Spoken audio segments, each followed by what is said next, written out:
দুপুরবেলা আজকে রেডি হয়ে বেরিয়ে যাচ্ছি, একটু কাঁচরাপাড়াতে যাব। মামি এসছে আমাদের বাড়িতে, তোমরা সবাই দেখেছো আগের ভিডিওতে। তো মামির সাথে এখন যাচ্ছি কাঁচরাপাড়াতে। টোটো করে চলে গেছিলাম পিকনিক গার্ডেন, তারপর পিকনিক গার্ডেন থেকে বাসে করে এখন যাচ্ছি কাঁচরাপাড়াতে। চলে এসেছি কাঁচরাপাড়াতে। এই কাঁচরাপাড়াতে এসেছি আমি, একটা জিনিস কেনার ছিল। মেনলি ছিল আমার ব্লাউজের জন্য একটা নেট কেনা, আর ছিল আমার ছেলের অন্নপ্রাশনের পাঞ্জাবি কেনা।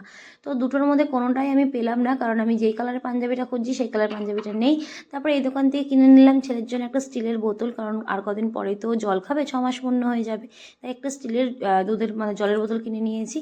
আর তারপরে খেয়ে নিলাম একটু ফুচকা। ইদানিং আমার ফুচকা খেতে খুব ইচ্ছে করে, যেহেতু 3-4 মাস খাইনি ফুচকা টানা, তাই ফুচকা খেতে খুব ভালো লাগে এখন। আর এই কুর্তিটা আমার খুব পছন্দ হয়েছিল। এই কুর্তিটা ইয়েলো ছিল, এই সেম কুর্তি নিয়েছি, একটা পিঙ্ক কালারের আমি নিয়েছি।